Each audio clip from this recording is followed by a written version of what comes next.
오늘은 우리 성탄 예배를 드립니다. 물론 우리 역사적으로 12월 25일이 진짜 예수님이 태어난 그런 날은 아닙니다. 역사적으로 예수님의 이 오심, 탄생을 우리가 이 날을 기념해서 이게 역사적으로 드려왔기 때문에 우리가 이 날을 성탄 예배로 우리가 드리는 것입니다. 성탄의 의미를 한마디로 이야기한다면 근본 하나님의 본체이신 예수님께서 완전한 인간의 몸을 입고 이 땅에 태어나신 것을 기념하는 절기가 성탄절이다 라고 얘기할 수 있어요. 근본 하나님이십니다. 하나님과 동일 본질의 하나님이십니다. 하나님과 권세와 영광이 동등한 하나님이십니다. 근데 그분이 완전한 인간으로 태어나신 것입니다. 그래서 성탄의 가장 중요한 것은 하나님이 성육신하신 것, 이것이 성탄의 가장 중요한 의미다라고 얘기를 할 수 있습니다. 여러분, 하나님은 창조 세계 밖에 있는 분이에요. 예수님은 이 만물을 창조하신 분이고 모든 걸 만드신 창조주이십니다. 창조 세계 바깥에 계신 분, 창조 세계를 만든 분이 창조 세계 안으로 들어오신 사건이 성육신이라고 여러분 할 수 있습니다. 창조주가 피조물의 형상을 입고 태어나신 것. 아까 전에 우리 찬송가에도 그 있잖아요. 참 하나님이 되시고 참 인간이 되셨다. 참 사람이 되셨다. 죄인을, 인간을 구원하기 위하여 하나님께서 반드시 참 인간이 되어야지만 우리를 구원하실 수 있기 때문에 우리를 구원하기 위하여 하나님이 피조물 속으로 들어오신 사건, 이것이 성육신이다. 예전에 최덕신 씨가 쓴 찬양곡 중에 이 곡을 참 옛날에 진짜 좋아서 많이 불렀던 찬양이 오 놀라워라 천지 지으신 창조주께서 피조물 속에 거하시는 사실 오 놀라워라, 이런 찬양이 있어요. 혹시 이 찬양 아시는 분 있나요? 제가 한번 불러볼게요. 오 놀라워라 오 놀라워라 천지 지으신 창조주께서 피조물 속에 거하시는 사실 오 놀라워라. 찬양 나중에 유튜브에서 한번 들어보시기 바랍니다. 네, 참 가사가 저는 너무 좋아요. 천지를 지으신 창조주께서 피조물 속에 거하시는 사실 오 놀라워라.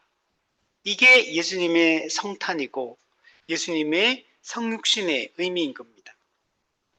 우리 조금 전에 하은자매 그 얘기했잖아요. 성육신은 그리스도의 비하다. 성육신 자체가 그리스도의 비하다. 우리 이번 주에도 대요리문답 강의를 하면서 이거 나왔거든요. 그리스도의 비하, 낮아지심에 대한 강의를 했어요. 그 예수님의 낮아지심의 비하의 첫 번째 순서가 성육신인 겁니다.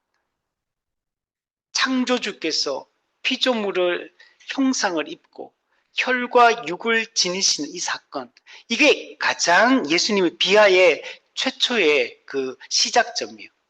그리고 거기서 끝나는 게 아니라 예수님이 이 땅을 살아가는 동안에도 낮은 자로 살아가십니다. 예수님은 그 비하의 절정은 십자가 죽음입니다. 그리고 예수님의 비하는 십자가 죽음으로 끝나지 않고 장사 지낸 바 되십니다. 그래서 무덤에 죽음의 권세에 묻히는 데까지 예수님이 이르게 됩니다. 그래서 우리가 이 성탄절을 기억할 때 창조주가 피조물 속으로 들어온 이 날이 성탄절이다. 이걸 우리 기억해야 돼. 우리 아마 우리 성도들보다 어쩌면 안 믿는 사람들이 성탄절 더 바라고 기대하고 기다렸을 수도 있어요. 우리 아마 어제 저녁에 난리가 나지 않았겠어요. 우리 연인들은 서로 만나가지고 시간을 보내고, 친구들과 만나서 크리스마스 이브에 즐거운 시간들 보내고, 서로 교회도 안 다니면서 메리 크리스마스라고 서로 인사하면서 예수님의 나심이 기뻐합니다, 찬양합니다 이렇게 외치고 있는 거죠. 그 의미도 사실 모르는데 아이러니한 일입니다. 우리 빌립보서 2장 6절 8절에 그는 근본 하나님의 본체시나 하나님과 동등됨을 취할 것으로 여기지 아니하시고 오히려 자기를 비운 사건, 이게 바로 성육신입니다. 근데 우리 비유는 어떻게 비웠냐면 종의 형체를 가졌다. 우리 사람을 종이라고 표현하고 있어. 종의 형체, 죄의 종노릇하고 율법 아래 종노릇하고 있는 이런 사람의 형체를 가지고 완전한 사람의 모양으로 이 땅에 나타나심으로 자기를 낮추셨다. 그리고 그 낮추심의 절정이 죽기까지 복종하셨다. 곧 십자가에 죽으심이라. 예수님이 이 땅에 오신 것은 결국 십자가에 못 박혀 죽기 위하여 예수님은 이 땅에 오신 것입니다.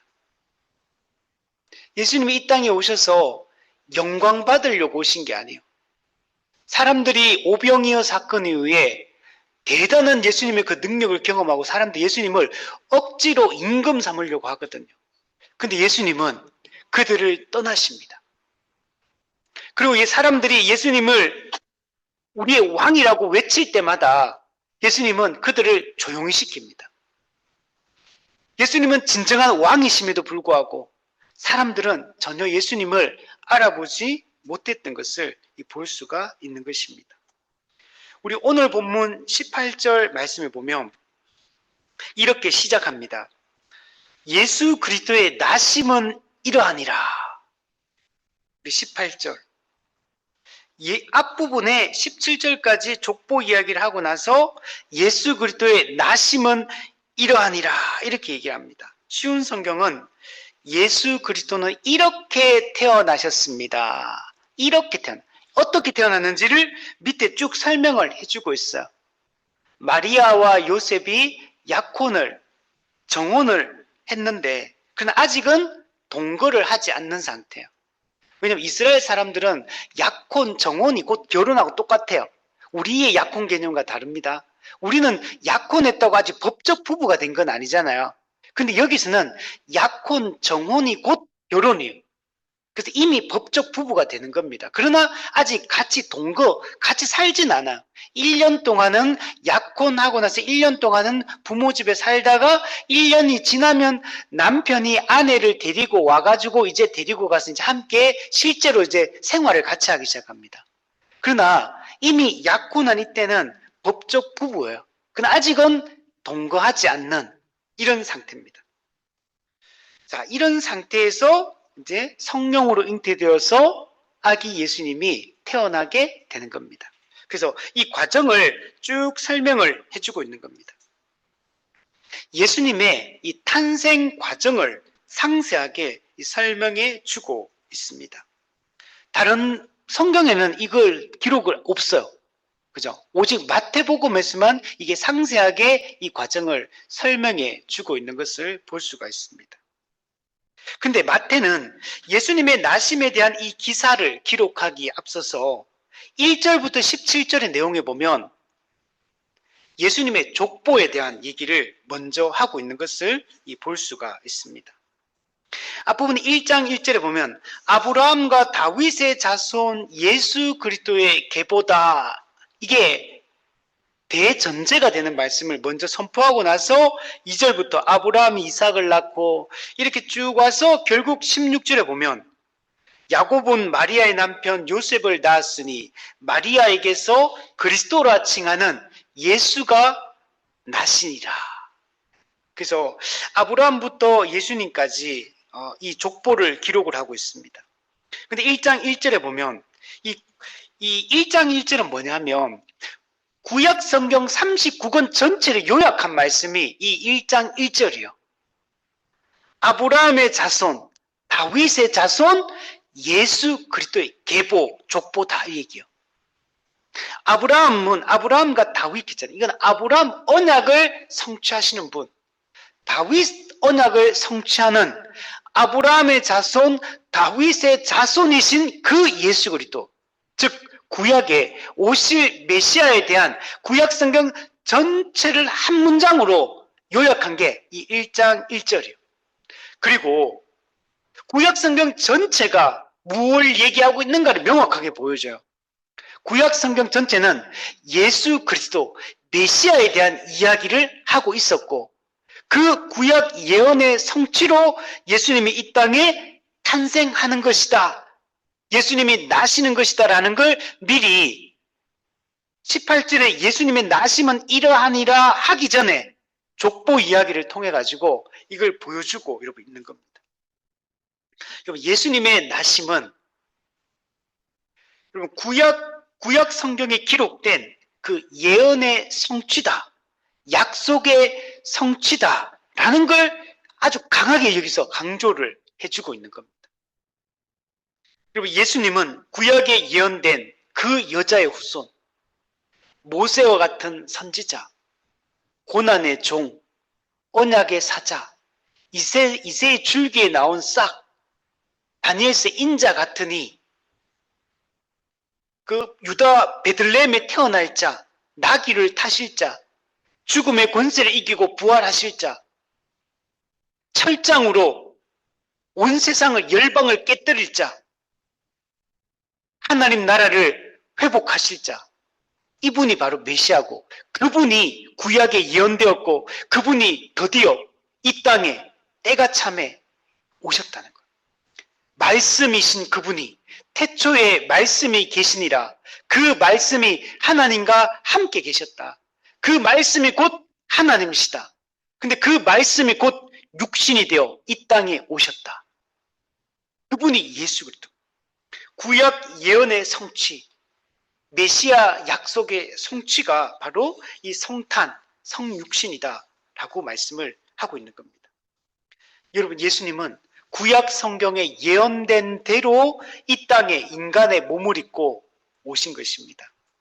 우리 오늘 본문의 22절, 23절에 보면 이 모든 일이 된 것은 주께서 선지자로 하신 말씀을 이루려 하심이니, 주께서 구약의 선지자들을 통해서 하신 그 말씀을 이루려 하심이다. 이게 중요한 거예요. 근데 그 말씀이 뭐냐면 이게 이사야 7장에 나오는 임마누엘 징조예요. 처녀가 잉태하여 아들을 낳을 것이요 그의 이름은 임마누엘이라 하리라 하셨으니 이를 번역한즉 하나님이 우리와 함께 계시다 함이라. 우리 마태복음 2장을 한번 펴보세요. 2장 15절에도 보시면 주께서 선지자를 통하여 말씀하신 바 애굽으로부터 내 아들을 불렀다 함을 이루려 하심이라. 이루려 하십니다. 똑같죠? 그 다음에 18절에도 보세요. 18절. 그러면 선지자 예레미야를 통하여 말씀하신 바 이루어졌느니라. 요 마태복음에서는 선지자들이 말씀하셨던 바가 이루어진다, 이루려 하십니다, 이루어졌다 이런 표현이 반복이 많이 돼요. 즉 예수님의 탄생은 구약 예언의 성취고 하나님께서 타락한 죄인을 구원하고 하나님 나라를 회복하겠다는 그 약속의 성취로 예수 그리스도가 이 땅에 오셨다라는 것을 강조를 해주고 있어요. 그래서 우리는 구약을 약속이라고 얘기하고 신약은 그 약속의 성취라고 이렇게 약속과 성취의 관점으로 우리 신구약 성경을 바라봐야 되는 겁니다. 하나님께서 말씀하신 바 그 약속 중에 지금 모든 게 다 이루어진 건 아니에요. 중요한 것들은 다 이루어졌고 이제 남아있는 것들이 있어요. 다시 오심, 그리고 최후 심판, 하나님 나라의 완성. 이것은 아직 이루어지지 않은 바예요. 그러면 구약 성경 사람들이, 성도들이 구약의 이 약속을 붙들고 살았던 것처럼 오늘 우리도 어떻게 살아야 되냐면 남아있는 약속, 장차 성취되어야 될 그 약속을 붙들고 살아가는 게 이 세상에서 우리의 삶의 본질이에요.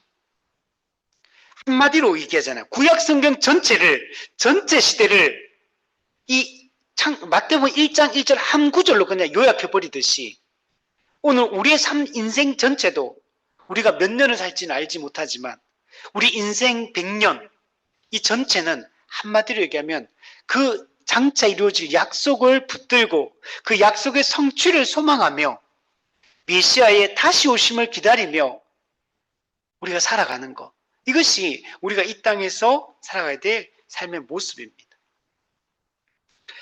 이사야 7장 14절 주께서 친히 징조를 너희에게 주실 것이라. 이사야가 지금으로부터 예수님 탄생 600년 전이에요. 예수님보다 한 600년 앞선 시대 사람이거든요. 근데 이 이사야를 통해서 이 예언을 할 이 당시는 이스라엘 나라가 완전히 이게 영적으로는 폐허 상태가 된 영적 파산 상태의 이스라엘 나라였어요.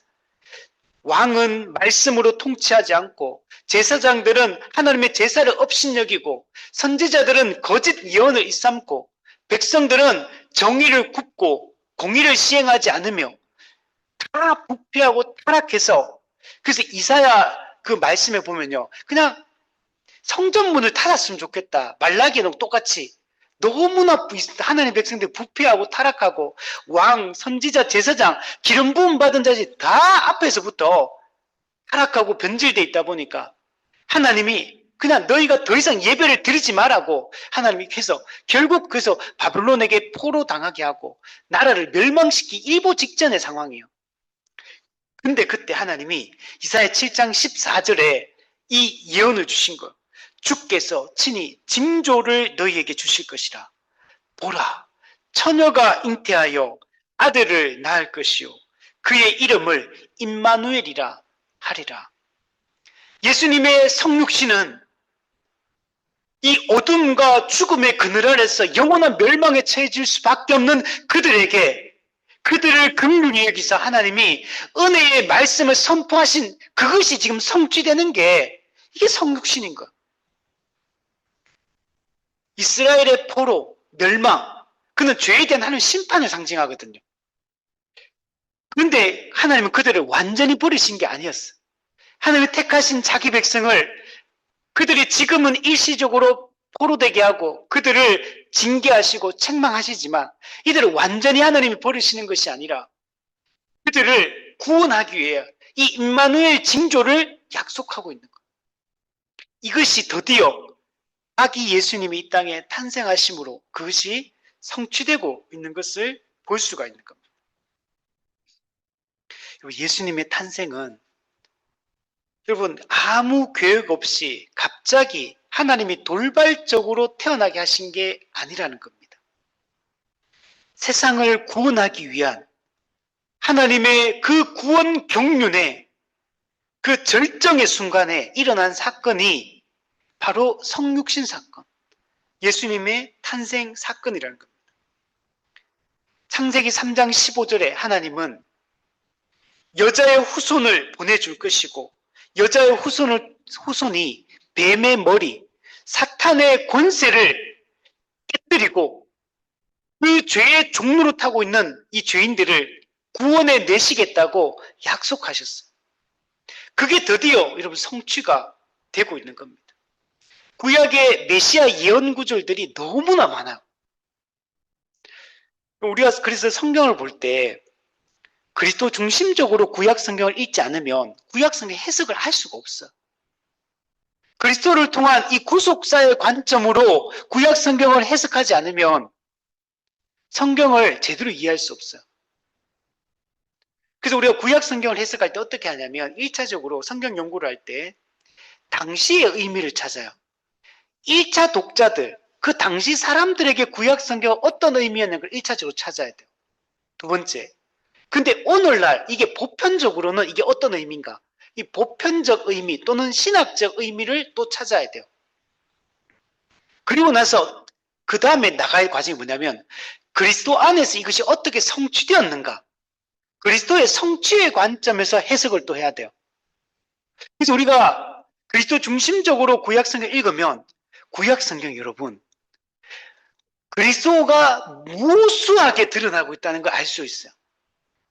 명시적으로 그리스도 예언 구절들만 그런 게 아니에요, 여러분. 그리스도의 사역을 예표하는 말씀들이 너무나 많이 나와요. 그래서 우리가 구약성경 하나하나의 한 절 한 절을 볼 때 그리스도 중심적으로 읽어나가고 여기에 그리스도의 그 인격과 그리스도의 사역과 그리스도의 속성들이 어떻게 드러나고 있는지 우리가 깊이 들여다보는 게 매우 중요합니다. 그리고 나서 어떻게 하냐? 교회적 적용을 하는 거예요. 이게 우리가 성경을 읽는 기본 방식이 여러분 돼야 됩니다. 그래야지만 성경을 올바르게 읽고 해석할 수가 있게 됩니다. 여러분 성육신은 세상을 구원하기 위한 하나님의 구원 계획의 절정의 순간에 일어난 사건임을 우리가 잊지 말아야 됩니다. 이사야 40장 10절에 영광스러운 말씀을 선포해요. 이사야 아까 말했지만 이때는 이제 멸망당하기 일보 직전 상황이거든요. 근데 그때 하나님 이렇게 말합니다. 보라, 주 여호와께서 장차 강한 자로 임하실 것이요 친히 그의 팔로 다스리실 것이다. 와, 이게 놀랍지 않습니까? 하나님께서 장차 강한 자로 임하여서 친히 자기의 팔로 자기 백성을 다스릴 것이다. 이게 어떻게 성취됩니까?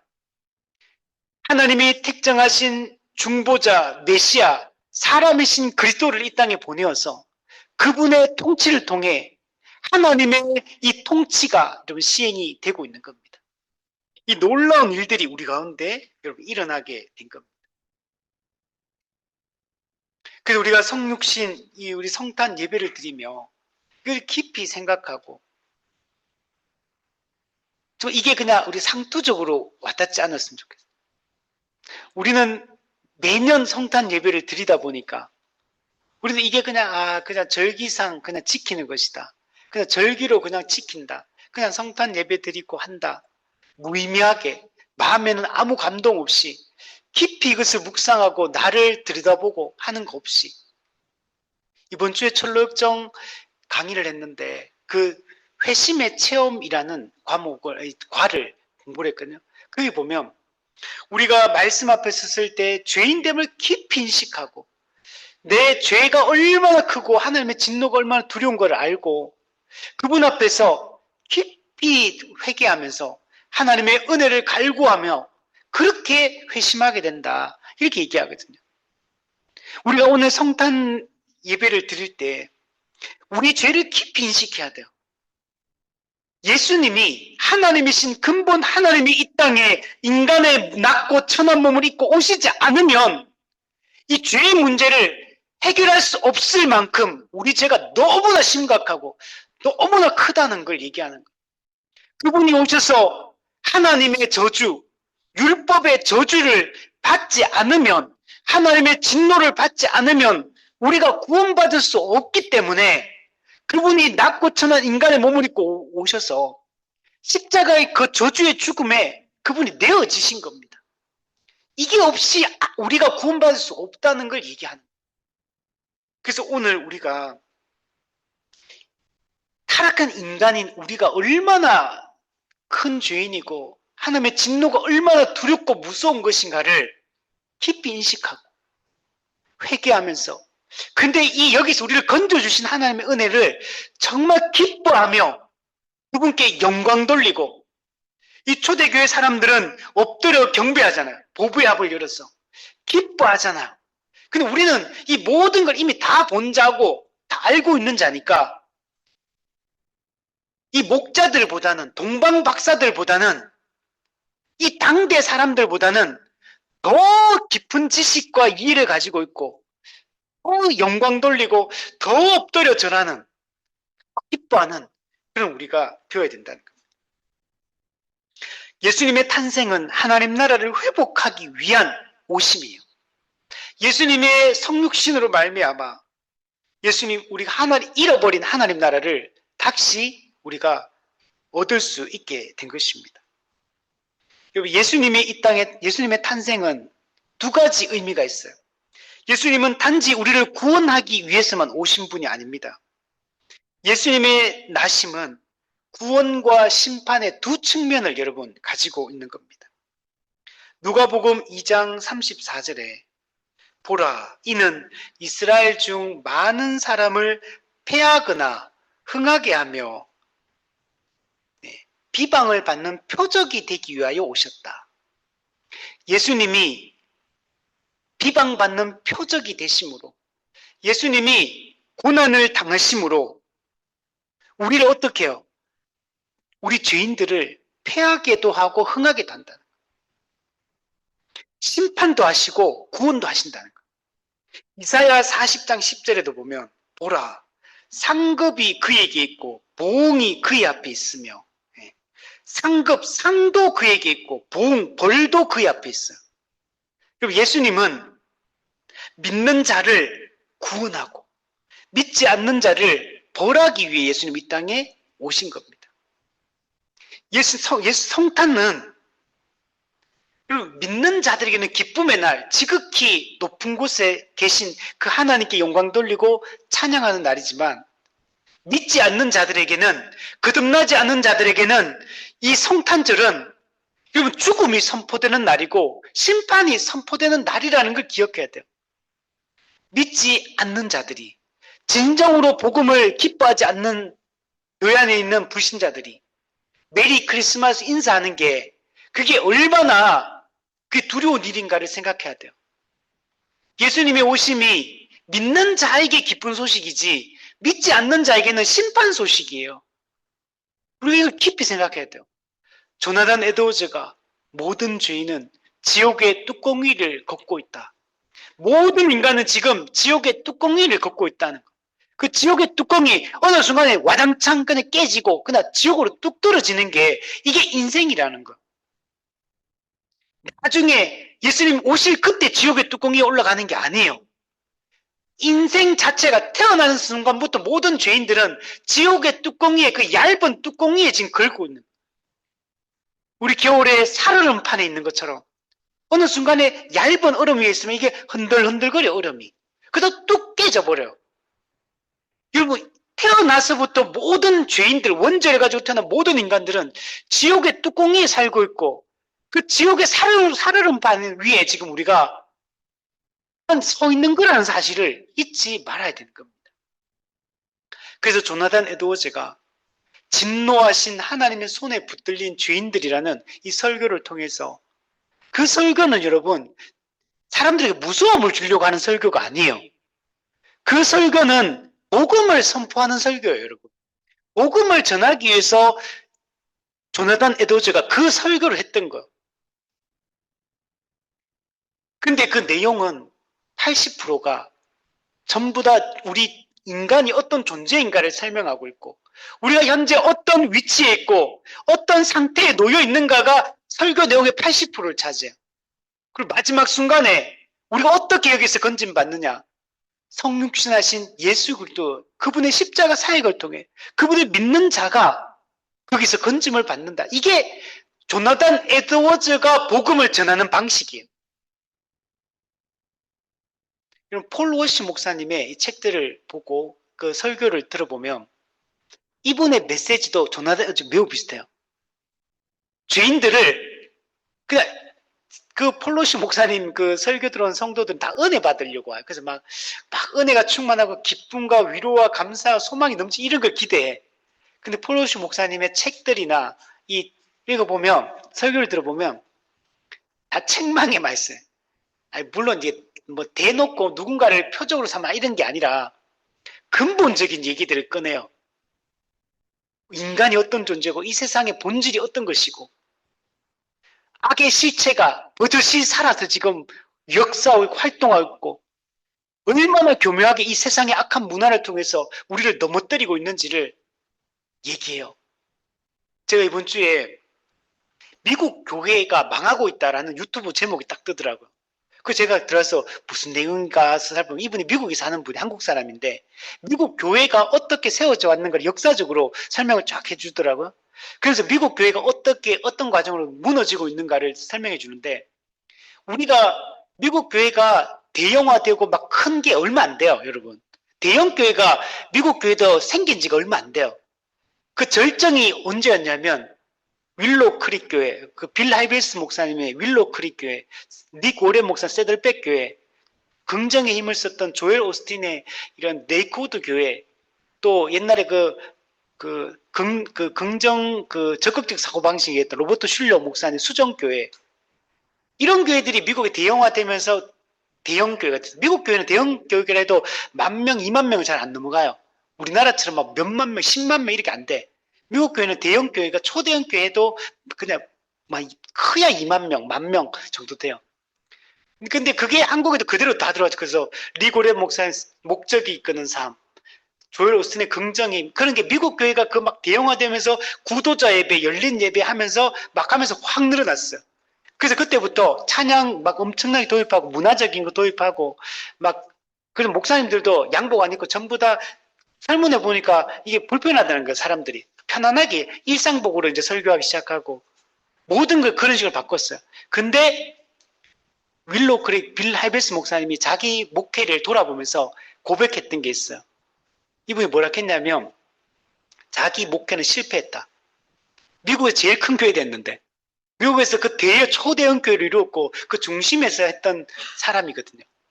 근데 자기 목회는 실패했다. 그때 사람들이 막 몰려들고 2,000명, 3,000명, 5,000명, 막 8,000명, 10,000명, 15,000명, 그리고 막 우리나라도 그래가 그거 막 완전 모델로 삼아가 다 한국 대형교회 다 그걸 모델로 삼아서 이때 쫓아왔거든. 마케팅 교회. 근데 빌라이브스는 자기 목회는 실패했다. 그렇게 해가지고 한 10년, 15년 해봤는데 성도들이 변한 게 없더라. 하나도 안 변했더라. 자기 목회는 실패했다. 그리고 나중에 사고 치고 은퇴했어. 큰 사고를 또 함쳤어. 그리고 망했지. 그리고 모든 게 이제 끝났어. 지금 미국 교회들이 다 지금 숫자 다 줄고 있어. 대형 교회들이 다 줄고 있어. 그러면서 그 통계를 얘기해 주더라고. 대형 교회. 그러니까 이게 한국 교회도 지금 막 성장하잖아요. 미국 교회 그 전철 그대로예요, 지금. 한국 교회, 대형 교회 지금은 코로나 이후부터 성도들 큰 교회 다 몰려왔죠. 근데 지금은 시대가 달라졌어. 미국 교회 똑같아. 좀 있으면 보세요. 대형 교회 숫자가 이제 줄기 시작할 겁니다. 사람들이 대형 교회가 했던 마케팅 교회의 그 메시지들, 그 방식들, 미국 교회는 그 사람 다 식상해버리고, 거기서 아무런 도전을 못 받아. 그리고 미국 교회 성도들이 설문했던 그 내용들을 보면, 큰 교회가 중요한 게 있다. 작지만 정말 진실된 공동체, 그리고 정말 인격적인 만남이 이루어지고, 진정으로 그 복음의 은혜가 선포되는 그걸 지금 찾고 있다. 그게 결론이었어요. 앞으로 그렇게 갈 거라는. 지금까지 이제 크다고 가는 시간, 환경 좋다고 가는 시대가 아니에요, 지금. 이제 곧 한국교회도 그렇게 될 거예요. 그래서 우리가 다시 한번 우리의 모습을 돌아보고, 정말 예수님이 이 땅에 오셔서 무엇을 하시려고 하셨는지, 그걸 우리가 다시 생각하고, 우리가 가야 될 방향을 다시 한번 생각을 해보아야 됩니다. 그럼 재림도 구원과 심판의 이 두 측면을 가지고 있고 초림도 처음부터 구원과 심판의 이 두 측면을 다 가지고 있음을 이야기를 합니다. 그래서 우리는 믿는 자에게는 이게 기쁨의 소식이지만 믿지 않는 자에게는 예수님의 오심이 심판의 이 소식이라는 사실을 잊지 말아야 됩니다. 우리 오늘 보면 21절에 아들을 낳으리니 이름을 예수라 하라. 이는 그가 자기 백성을 그들의 죄에서 구원할 자이심이라. 네. 예수, 이름을 예수. 우리 구원자의 이름이, 메시아의 이름이 예수인 거예요. 메시아, 히브리어, 그리스도, 헬라어, 이것은 전부 다 구원자에 대한 칭호고, 이름은 예수입니다. 예수스. 자기 백성을 그들의 죄에서 구원할 자. 예수님은 여기 보세요. 자기 백성을 구원하기 위해서 오신 것.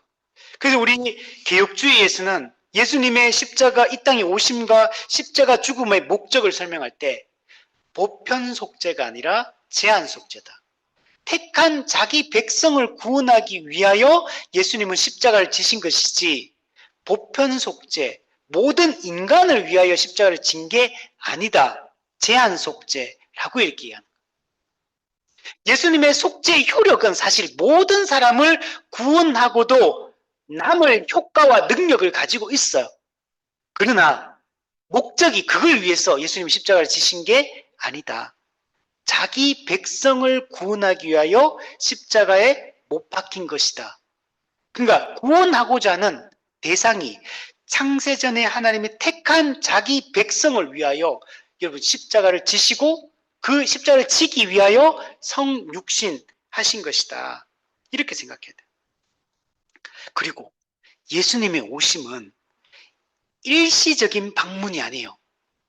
예수님은 영원히 우리와 함께 하기 위하여 이 땅에 오신 거야. 영원한 방문이 영원한 방문. 일시적으로 온 사건이 아니에요. 우리 아까 전에 그 이사야 7장의 임마누엘 징조, 오늘 본문 23절에 처녀가 잉태하여 아들을 낳을 것이요 그 이름은 임마누엘이라 하리라. 임마누엘, 하나님이 우리와 함께 계시다. 하나님이 완전히 우리 가운데 임재하시겠다. 우리 가운데 거주하시겠다. 거하시겠다. 하나님이 우리와 함께 집을 짓고 함께 살겠다. 영원히. 잠시 방문하는 게 아니라는 거예요. 스가랴 2장 9절에도 보면 여호와의 말씀에 시온에 따라 노래하고 기뻐하라. 그러면 스가랴 이게 기록될 때도 포로 귀환해가지고 이스라엘 백성들이 이 스가랴가 기록될 이때는 또 타락한 시대예요. 그래서 말라기 그 서에 보면 성전문을 또 닫으라 그래요, 지금. 예전에 바벨론에게 멸망하기 전에 성전문 닫으라 했거든요. 근데 또다시 성전문 닫아라. 내가 역겨워서 너희가 드리는 제사를 도저히 받아들일 수가 없다. 제사 자체를 지내지 마라. 그 나한테 나오지도 마라. 이렇게 하시는 때가 이 시대예요. 근데 그때 하나님이 말씀해요. 시온에 따라, 이 시온에 따라, 시온, 이 자기 백성을 얘기하는 거. 여수룬, 시온, 이게 전부 다 하나의 백성을 상징하는 말들이에요. 택한 백성들이 노래하고 기뻐하라. 이는 이유를 설명합니다. 내가 와서 내 가운데 머물리라.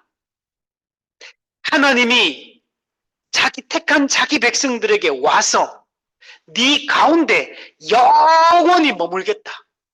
내가 너를 떠나지 아니하고 영원히 너와 함께 하겠다. 이렇게 말씀하고 있어요. 이거 우리말 성경 뭐라고 번역했냐면 시온에 따라 소리쳐 노래하고 기뻐하라.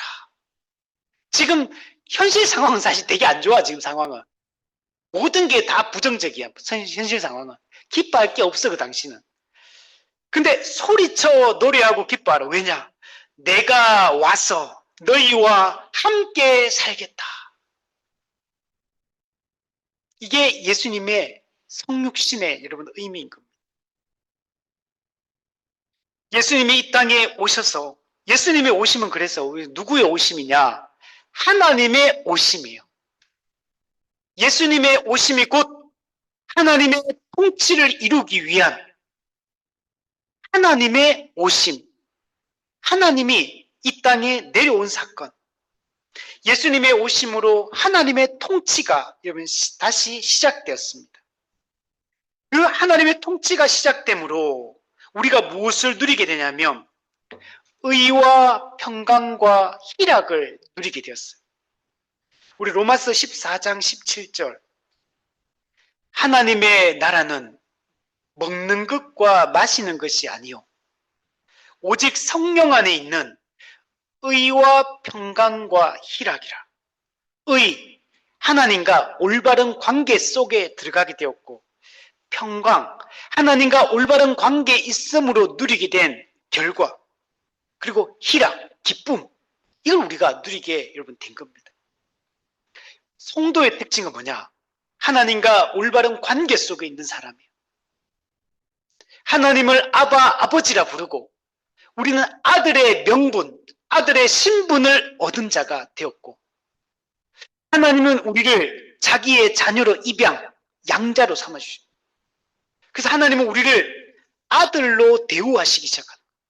우리는 하나님을 아버지라 부르고 아버지로 믿고 우리는 살아갈 수 있게 된 거예요. 그래서 우리는 평강, 샬롬을 누리게 됐습니다. 에이레네, 그리고 희락, 기쁨을 우리는 누리며 살게 되었습니다. 성도는 배고픔에도, 우리가 망해도, 안 되어도, 모든 게 실패해도 우리는 평강을 누릴 수 있는 자고, 우리는 기쁨을 누릴 수 있는 자가 됐어요. 그래서 서신서의 처음 서두에 보면 항상 말하잖아요. 인사말에. 은혜와 평강이 너에게 있을지어다. 은혜의 결과로 주어진 평강을 누리는 자가 성도예요. 우리 빌립보스를 기쁨의 서신이라고 표현하거든요. 기뻐하라. 내가 다시 말하는 기뻐하라. 근데 어떻게 기뻐하냐? 너희가 주 안에서 기뻐하라. 주 안에 있으면 기뻐할 수 있어. 내게 능력 주시는 자 안에서 내가 모든 것을 할 수 있느니라.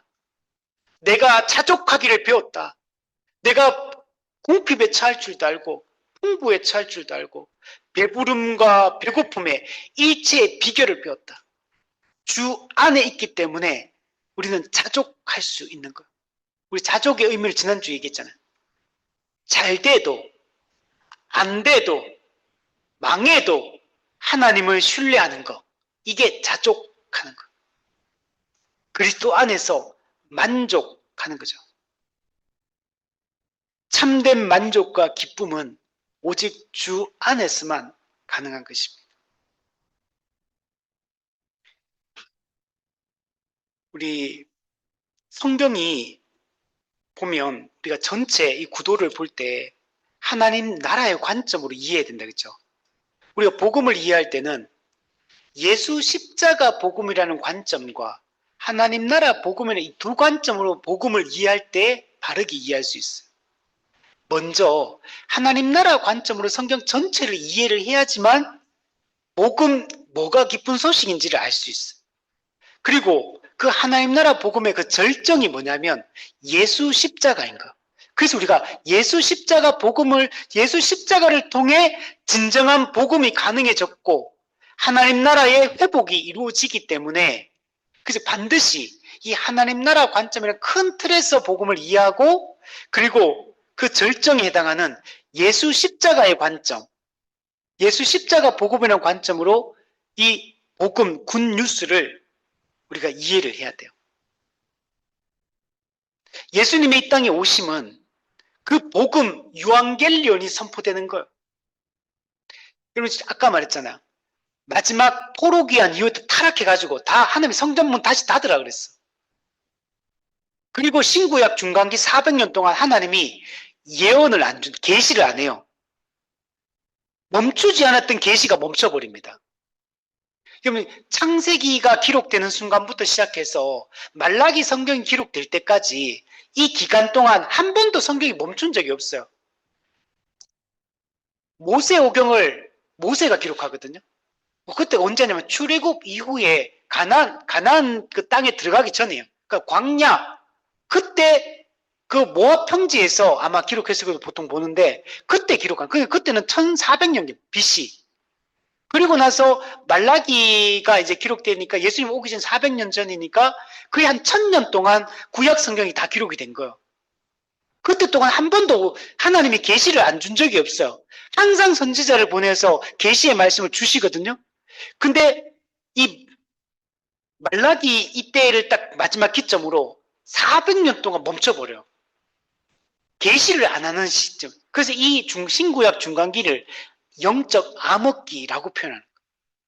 하나님 멈춘 거예요. 그리고 세례 요한이 태어나게 되는 거예요. 그리고 예수님이 오시고, 그리고 나중에 이제 마가복음부터 시작해서 기록이 되기 시작하는 겁니다. 근데 그 말라기 성경에 보면 선지 엘리야를 보내주겠다. 두 번째는 언약의 사자 또는 그에 보면 주가 오실 것이다. 말라기 성경은 우리 1장부터 보세요. 이스라엘 백성들은 우리는 안 망한다. 하나님이 우리와 함께 하신다. 막 그러면서 하나님의 사랑에 대해서 막 또 하나님 또 사랑 또 의심하는 때도 있고, 막 이게 왔다 갔다 하면서 그런 타락하고 암울하고 분열된 이런 시기거든. 막 거기 보면 그 두 가지 얘기를 해요. 결혼 언약을 지키지 않는다. 결혼 언약을 어기는 것에 대해서 특별히 강조해요. 그래서 네가 어려서 취한 네 아내를 기뻐하고 언약을 지키라 이 얘기를 해요. 그리고 또 하나 하는 게 11조 얘기합니다. 11조를 드려라 하나님께. 그 두 가지 얘기를 하거든요. 그 두 가지 얘기를 그 얘기를 하는 이유는 뭐냐면 그들이 얼마나 부패하고 타락했는가를 그 두 가지 예를 들어서 강조를 해주고 있는 거야. 그만큼 타락한 시기예요. 그 시기가. 근데 그때 하나 약속의 말씀을 주세요. 선지 엘리야를 보내주겠다. 선지 엘리야가 누구냐면 세례 요한, 메시아의 선구자. 그리고 이후에 언약의 사자 주를 보내주겠다. 예수님을 얘기하는 메시아를 보내주겠다. 그리고 놀라운 얘기를 해. 그 말라기 성경은 다 그런 타락했고 너무나 극도로 타락했고 이런 시대라는 얘기를 막 했는데 뭐라고 했는지 아세요?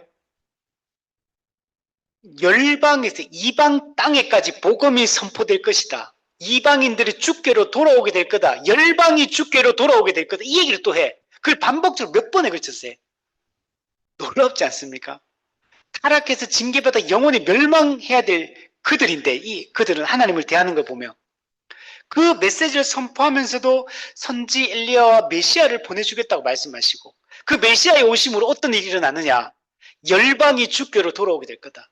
이사야서에 말했던 물이 바다를 덮은 같이 여호와의 영광을 인정하는 것이 온 세상에 가득해지게 될 것이다.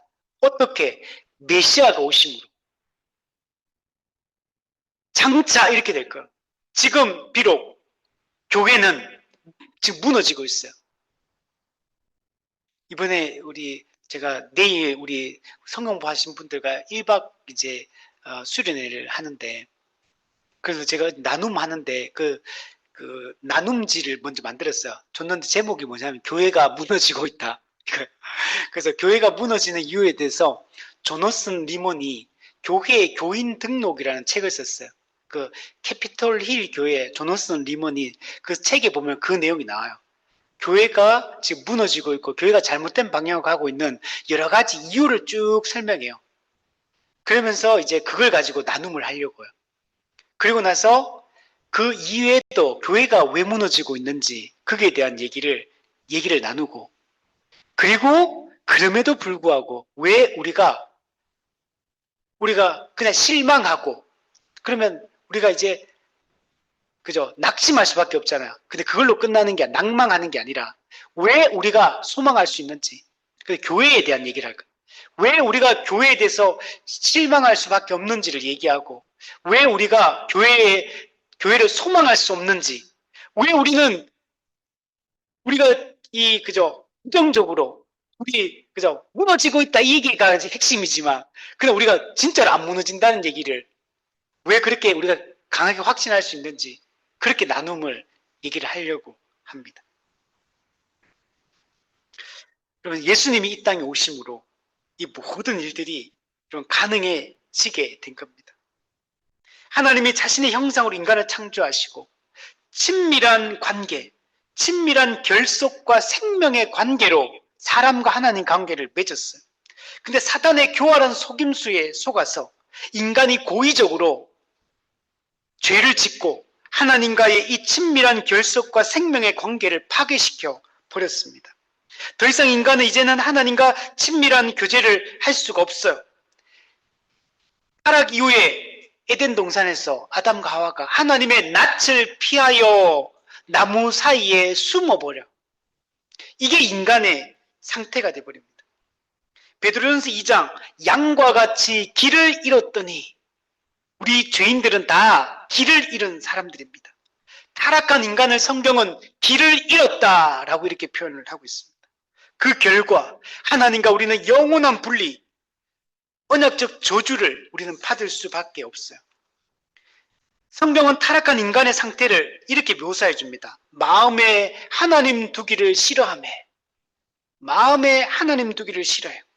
골로새서 1장 2절, 21절 악한 행실로 멀리 떠나. 죄인들은 하나님을 멀리 떠납니다. 자꾸 하나님을 가까이 하지 않아요. 교회를 가까이 하지 않아요. 성도와의 교제를 가까이 하지 않아요. 그냥 혼자 살려고 해요. 우리 철로역정에 보면 그 무지가 나오거든요. 이 사람의 특징이 있어. 홀로 걸어가려고 해요. 같이 안 가. 크리스찬과 소망이 같이 가자고, 우리 같이 천국 가자고, 같이 걸어가자고, 같이 영적인 대화를 나누며 같이 살자고 계속 권면하는데 나는 혼자 가겠다. 혼자 천국을 향해 가겠다. 혼자 살겠다. 계속 그렇게 반응해요. 하나님으로부터 멀어지고, 말씀으로부터 멀어지고, 교회로부터 멀어지고, 예배로부터 멀어지고, 그래서 마음으로 하나님과 원수되었다. 이렇게 바울은 얘기합니다. 그래서 요한복음 3장 하나님의 진노가 그 위에 머물러 있느니라. 하나님의 진노가 그 머리 위에 머물러서 그냥 살고 있는 거야.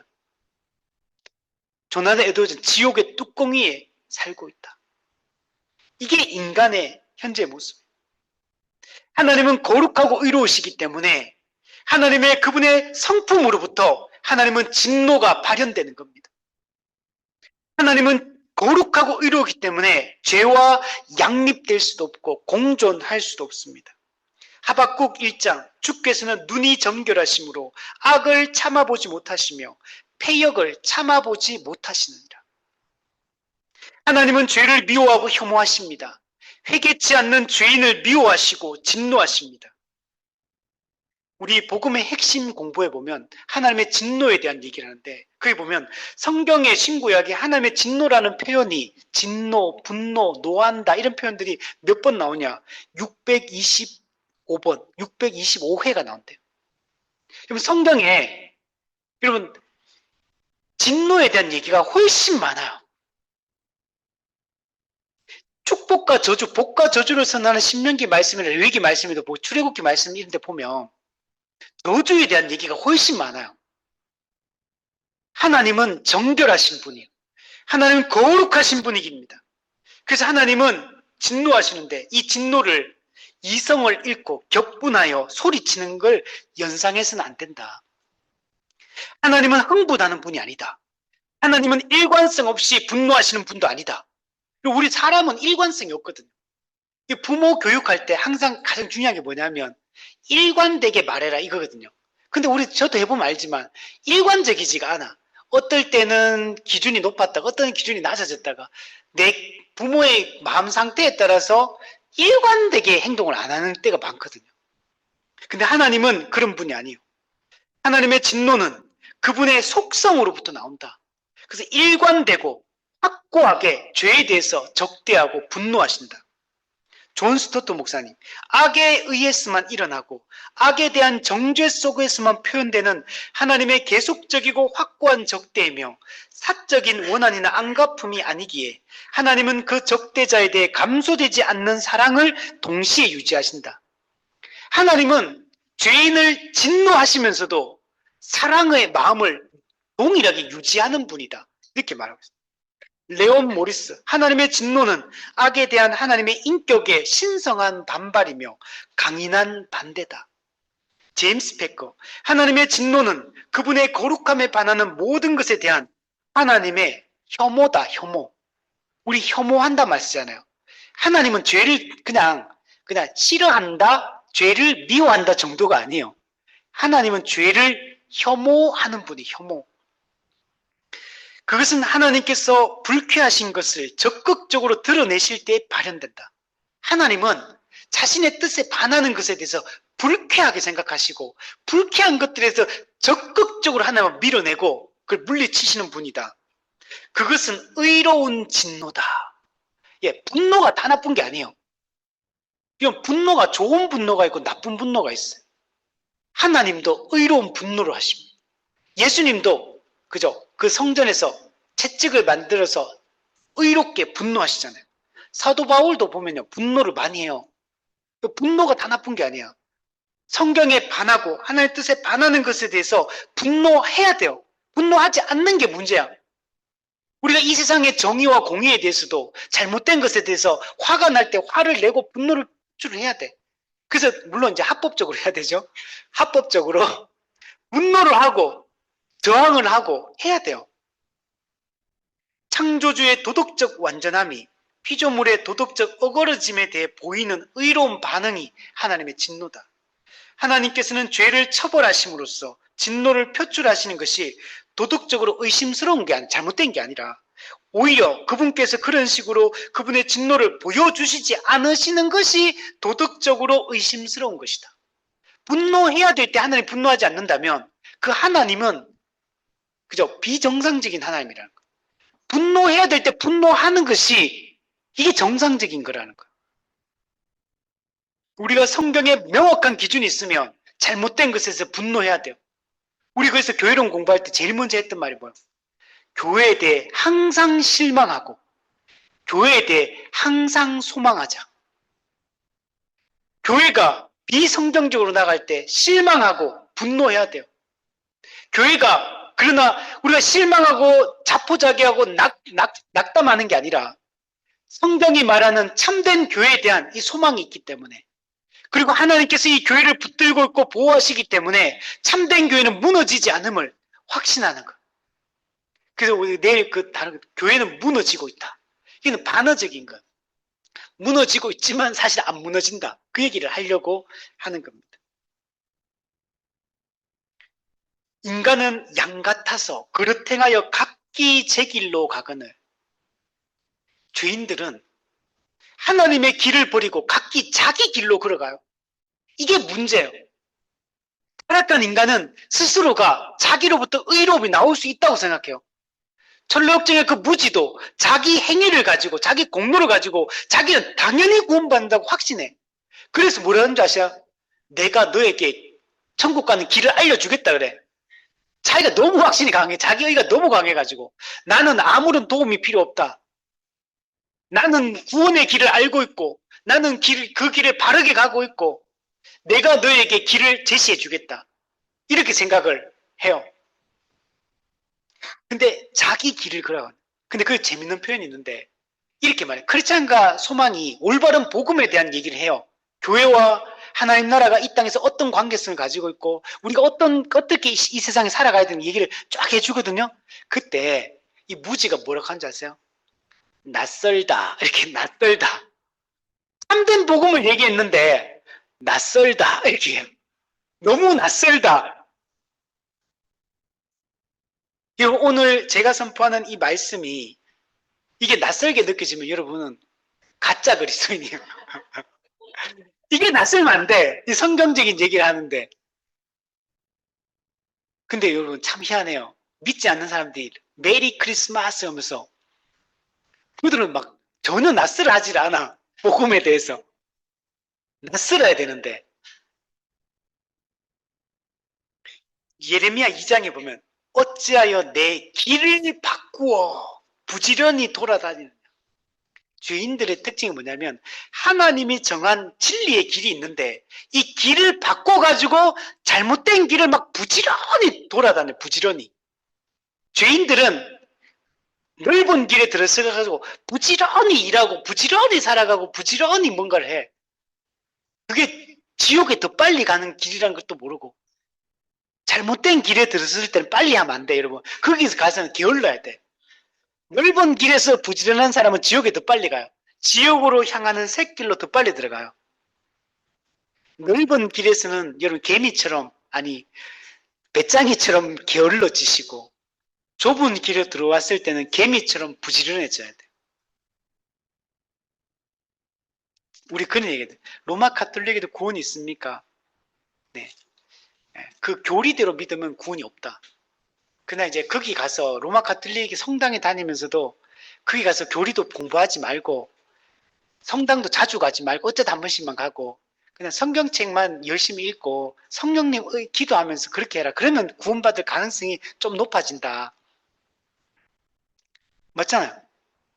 이단에 신천지 가가지고 열심히 하면 어떻게 되겠어? 거기 가면 게을러져야 돼. 그죠? 잘못된 것에 가서는 거기서 그걸 받아들이면 안 돼요. 우리는 올바른 길에 들어서서 열심히 돼. 근데 죄인들은 길을 바꾼 사람들, 길을 바꿨다. 왜 길을 바꾸고 부지런히 쫓아다니느냐? 이걸 예레미야가 책망하고 있는 거야. 이 제 길로 간다. 그릇 행한다. 마음에 하나님 두기를 싫어한다. 길을 바꾼다.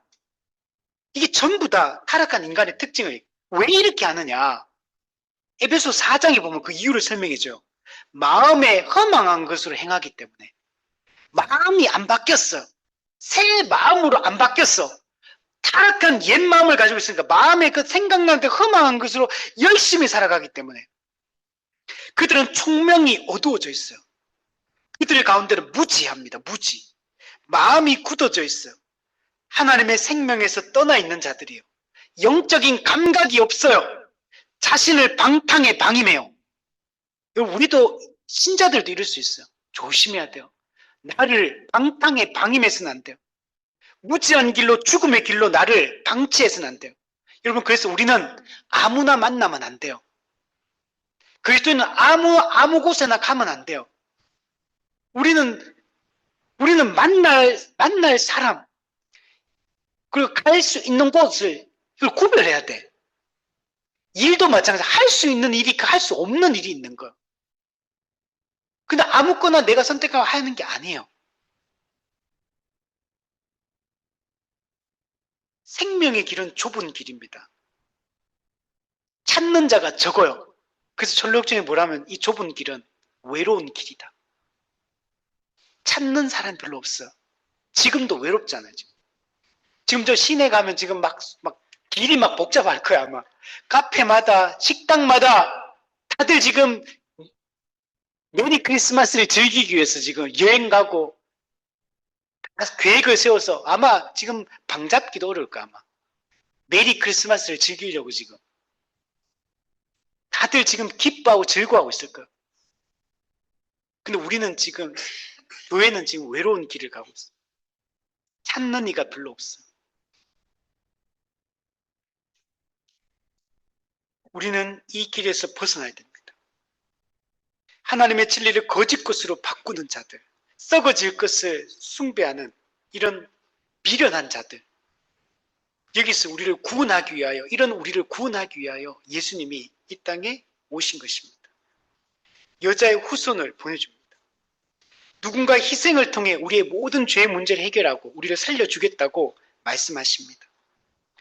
갈라디아 4장, 때가 참해 하나님이 그 아들을 보내사 여자에게서 나게 하시고 율법 아래에 나게 하셨다.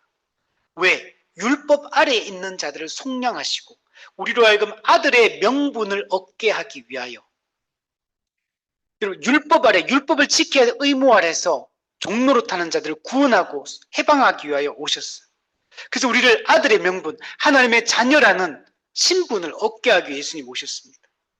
하나님의 죄를 알지도 못하신 이를 우리를 대신하여 죄로 삼으십니다. 그 이유는 우리를 그 안에서 하나님의 의가 되게 하려고, 우리를 의가 되게 하려고 예수님을 죄로 삼으셨다. 그가 우리를 대신하여 자신을 주시면 모든 불법에서 우리를 속량하시고 우리를 깨끗하게 하사 선한 일에 열심하는 친백성이, 자기 백성이 되게 하기 위하여 단번에 죄를 위하여 죽으사 의인으로서 불의한 자를 대신하셨다. 왜냐하면 우리를 하나님 앞으로 인도하기 위하여. 그래서 예수님 이 땅에 오신 거예요. 그가 찔림은 우리의 허물 때문이요 그가 상함은 우리의 죄악 때문이라. 그가 징계를 받음으로 우리는 평화를 누리고 그가 채찍에 맞음으로 우리는 나음을 얻었도다. 타락으로 말미암아 깨어진 관계, 그 친밀한 결속의 관계, 그 생명의 관계를 다시 회복하기 위하여 그릇행하고 하나님과 원수되고 마음에 하나님 두기를 싫어하고 자기가 주인이 되어서 자기 생각대로 살아가는 이런 죄인들을 구원하기 위하여 그 아들 예수를 보내주신 것. 자기 백성을 그들의 죄에서 구원하기 위하여.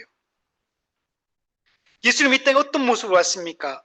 여관에 있을 곳이 없어서 구유에 놓이십니다. 가장 비천하고 가장 낮은 곳에 예수님 임하십니다. 연한 순과 같이 마른 땅에 나온 뿌리같이 볼품없이 고운 모양도 없고 풍채도 없고 흠모할 만한 아름다운 것이 없는 모습으로 이 땅에 오십니다. 근본 하나님의 본체시만 자기를 비우시고 죽기까지 복종하시고 자기를 낮추십니다. 사람들은 어떻게 반응합니까? 자기 땅에 오매 자기 백성이 영접하지 아니하였다. 그는 멸시를 받아 사람에게 버림받았고 간고를 많이 겪었고 질고를 아는 자라. 사람이 그에게서 얼굴을 가리는 것, 사람들이 예수님 얼굴을 보기를 싫어해요. 꼴 보기 싫어합니다. 그래서 멸시를 당하고 우리도 그를 귀히 여기지 않았다.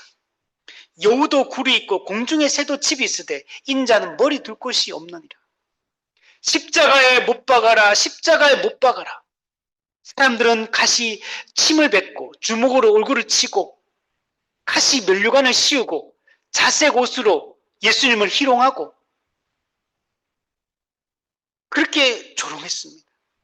그럼에도 불구하고 예수님은 우리의 죄를 대신 짊어지기 위하여 우리를 대신에 형벌을 받기 이 땅에 오셨습니다. 이사야 53장 그들의 죄악을 친히 담당하시리로다. 그가 자기 영혼을 버려 사망에 이르게 하며 범죄자 중 하나로 헤아림을 받았습니다. 그러나 그가 많은 사람의 죄를 담당하며 그의 피로써 믿음으로 말미암는 화목 제물로 세우셨으니 우리의 유월절 양 그리스도께서 희생되셨느니라. 한 사람이 모든 사람을 대신하여 죽었은즉 한 알의 밀이 땅에 떨어져 죽지 아니하면 한 알 그대로 있고 죽으면 많은 열매를 맺느니라. 이 일을 위하여 예수님은 이 땅에 성육신 하신 겁니다. 흠모할 만한 아름다움이 없는 모습으로 이 땅에 오셔서 조롱당하고 핍박당하고 죽임을 당하시기 위하여 이 땅에 오셨습니다. 그러나 이제 예수님은 심판주로 다시 오실 것입니다. 자기 영광의 보좌에 앉으실 것입니다. 오른편에 왼편으로 사람들을 구별하실 것입니다. 이 복받을 자들과 저주받을 자들, 예비된 하나님 나라를 상속받을 자들과 예비된 영원한 지옥불에 들어갈 사람들을 분리하실 것입니다. 영벌에 들어갈 자와 영생에 들어갈 자들을 구별하실 것입니다. 예수님은 오시면 심판을 완성하심으로 세상 나라를 하나님의 나라로 완전하게 바꿀 것이고 예수님이 영원히 우리를 통치하실 것이고 우리는 예수님과 함께 세세토록 왕노릇하게 될 것입니다. 하나님의 장막이 사람들과 함께 있음에 우리가 완성된 임마누엘, 하나님 나라에서 임마누엘의 완성을 누리게 될 겁니다. 하나님이 우리와 영원히 완벽하게 완전하게 함께 하실 겁니다. 모든 눈물을 우리의 눈에서 씻어주실 것입니다. 다시는 사망도 없어요. 갈등도 없고 곡하는 것도 애통하는 것도 아픈 것도 있지 않을 겁니다. 실패도 없을 거예요. 좌절도 없을 것이고 무시당하는 것도 없을 것이고 억울한 일도 없을 것이며 우리의 마음을 지치게 하는 일들도 없을 것이고 시기 질투도 없을 것이고 비교도 하지 않을 것이며 우리는 생명을 안식을 누리게 될 겁니다. 이기는 자는 이것들을 상속으로 받으리라. 나는 그의 하나님이 되고 그는 내 아들이 되리라. 내가 속히 오리니 내가 줄 상이 있어 각 사람이 행한 대로 갚아주리라. 자기 두루마기를 빠는 자들은 복이 있으니 그들이 생명나무에 나아가며 문들을 통하여 성에 들어갈 권세를 받으려 함이로다. 이걸 성취하고 완성하기 위해 예수님이 성육신 하신 거예요. 이제 우리는 예수님이 어떤 분인지 알고 정말 이걸 평생 묵상하고 깊이 이해해야 돼요. 그리고 마음에 정말 그 목자들이 동방박사들이 기뻐했던 엎드려 보배압을 열어서 기뻐하며 엎드려 절했던 것처럼 오늘 우리도 정말 그런 마음인지 그냥 형식적으로 그냥 절기를 하니까 예배를 드리니까 와서 앉아있는 마음에는 감동도 없고 그냥 생투적이고 형식적이고 그냥 이날 즐기고 그 다음 시간들 내가 하고 싶은 일들 즐기고 이게 우리의 목적인가? 우리는 성탄을 준비하며 얼마나 준비했는가? 성탄 예배를 드리며 우리는 정말 무엇을 생각하고 어떻게 시간을 보낼 것을 계획을 잡았는가? 우리 자신을 돌아보고 정말 다시 한번 예수님의 오심이 어떤 목적을 가지고 오셨는지 깊이 생각하고, 그럼 내가 이제 어떻게 반응할 것인가? 어떻게 인생을 살아갈 것인가? 무엇을 위해, 무엇에 마음을 두고 나는 마음을 어디에 쏟을 것인가? 를 다시 한번 깊이 생각하며 우리가 오늘 하루를 보내고, 마지막 한나 선지자처럼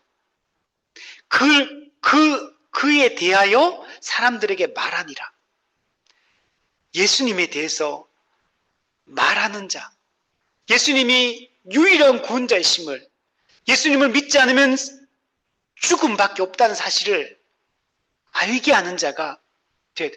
믿는 자는 구원을 받을 것이요, 그를 믿지 않는 자는 영원한 형벌에 처해질 걸 선포하고 그들을 구원의 길로, 예배의 자리로 초대하고 그들도 그리스도의 오심을 전하는 자로 살도록 그 영혼을 구원하기 위하여 우리가 살아가는 그런 우리가 되었으면 좋겠습니다.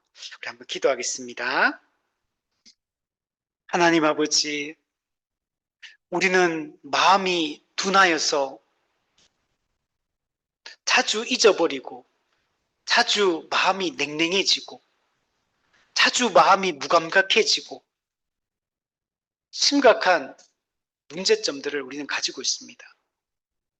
다시 우리가 말씀을 붙들고, 다시 우리의 마음을 돌아보고, 내 안에 정말 구원의 감격이 있는지, 정말 주님의 오심을 나는 기뻐하고 예물을 준비해서 엎드려 절하고 있는지, 나는 정말 예수님이 우리의 세상의 구주이시며 예수님이 평화의 소식을 들고 왔음을 사람들에게 선포하고 자랑하는 자인지 우리 자신을 돌아보는 시간이 되게 하시고, 우리가 오늘 성경을 읽고 기도하며 또 성도의 교제를 가지며 우리 성탄 오늘 하루 동안 깊이 하나님과 교제하는 시간, 그리고 성도들과의 교제를 통해 영적인 대화를 나누고 주님의 오심의 의미를 가족들과 이웃과 친구와 성도들과 함께 나누며 기뻐하는 오늘 하루가 되게 해주시고